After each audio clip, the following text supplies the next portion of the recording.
Hello everyone, welcome to Pranam SSC. मेरा नाम नेहा राठौर है और आज हम लोग पढ़ने वाले हैं understanding the Indian constitution a living document.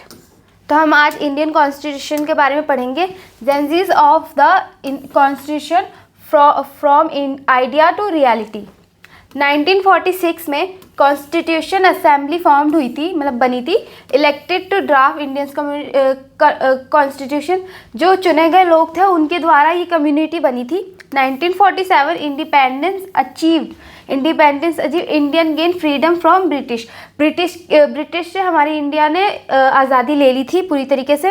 1949 में constitution approved by the constitution assembly. ये फ्रीडम इंडिपेंडेंस का हमारा जो ये है कॉन्स्टिट्यूशन ने अडॉप्ट कर लिया था इसको। 1950 constitution on enforce Indian become a republic on January 26। India Republic हो गई थी, फ्री हो गई थी ब्रिटिश रूल से जनवरी 26 में। The preamble of soul of the constitution.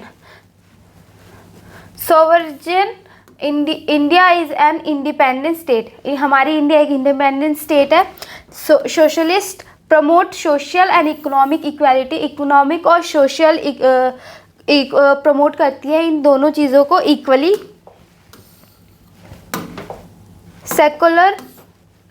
Secular no state religion equal respect for all faith. सारे रिलीजन्स, हर हिंदू मुस्लिम सिख ईसाई, इन सबको इक्वल राइट्स मिलता है हमारे कॉन्स्टिट्यूशन में। Democratic government by the people for the people.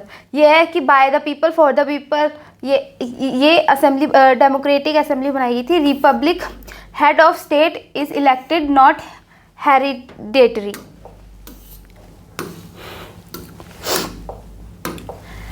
Fundamental rights bedrock of Indian democracy. तो हम लोग अब फंडामेंटल राइट्स पढ़ लेते हैं। कितने हैं? राइट्स टू इक्वालिटी, इक्वालिटी के राइट्स हैं। राइट टू फ्रीडम, फ्रीडम के लिए। Right against exploitation, right to freedom of religion, culture and educational rights to constitutional remedies. These rights are granted to all citizen. जितने भी India के citizen हैं उन सब के लिए ये अप्रूव्ड हो चुका है पूरी तरीके से। They protected individual for state overreach, they are enforceable by court. जो कोर्ट के द्वारा ये पूरी की पूरी तरीके से मान लिया, अडॉप्ट कर लिया गया है। दे ensure the dignity and liberty of every person का ये लोग उनकी बातें रखते हैं। Directive principle and fundamental duties guiding principal for nation building. तो हम पढ़ लेते हैं नेशन बिल्डिंग क्या है। डायरेक्टिव प्रिंसिपल हमारा क्या है? DPSP guideline for state policy making. हमें स्टेट के लिए गाइड करता है कि हम लोगों के लिए इसके कौन कौन सी पॉलिसी बनानी चाहिए।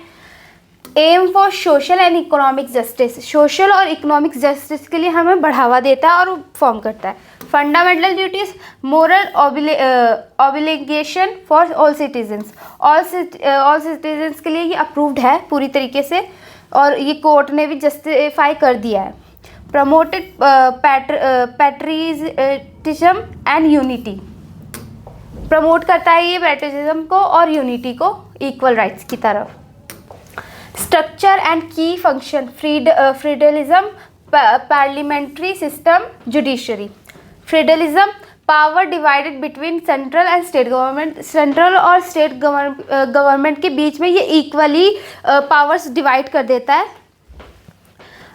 Parliamentary system executive accountable to the legislature.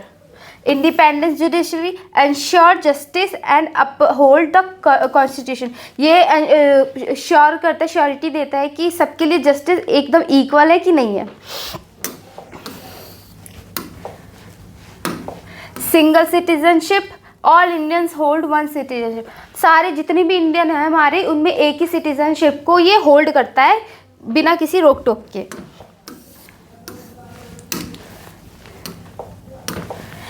Amending the Constitution, evolution and resilience.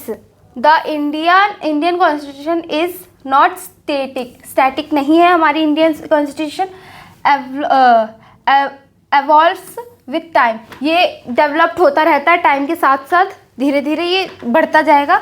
Amendment allow it to adopt to changing needs, ये अडॉप्ट करेगा, अलाउ करेगा ये अडॉप्टिंग चेंज नीड, हमारी नीड्स को, मतलब जो कॉन्स्टिट्यूशन के अंदर नीड्स होती है उनको चेंज करने के लिए. This flexibility ensure it's continued revolution, revolution को कंटिन्यू करने के लिए ये श्योरिटी देती है.